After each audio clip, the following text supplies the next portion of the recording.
Personat në foto janë Arti Kola, 48 vjeç, kryefamiljar, bashkëshortja e tij Jonida Kola, 42 vjeçe, dhe dy fëmijët e tyre, Hajdar Kola, 23 vjeç, dhe Jessica Kola, 15 vjeçe.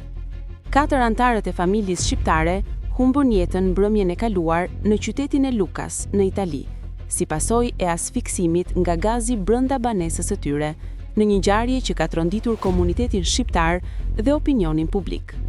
Sipas mediave italiane, familja sapo kishte shtruar darkën kur dyshohet se një sasi gazi ka rrjedhur nga kaldaja e mbrojtjes, duke shkaktuar helmimin fatal.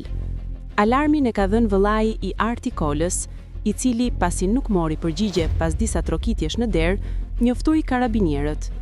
Ata hynë me forcë në banesën 3-katshe dhe u përballën me skenën dramatike, ku 4 trupat e pajet ndodheshin për tokë.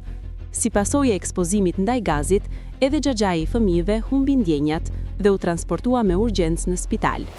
Mësohet se Arti Kola punonte në një fabrik, bashkëshortja e tij ishte shtëpiake, ndërsa djali i madh ishte elektricist dhe vajza studente.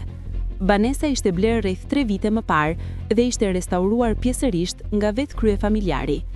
Prokuroria italiane ka urdhëruar sekuestrimin e shtëpisë, ndërsa autoritetet, në bashkëpunim me zjarfiksit, po hetojnë nëse kaldaja ishte e regjistruar, e instaluar sipas rregullave dhe e kontrolluar në mënyrë periodike.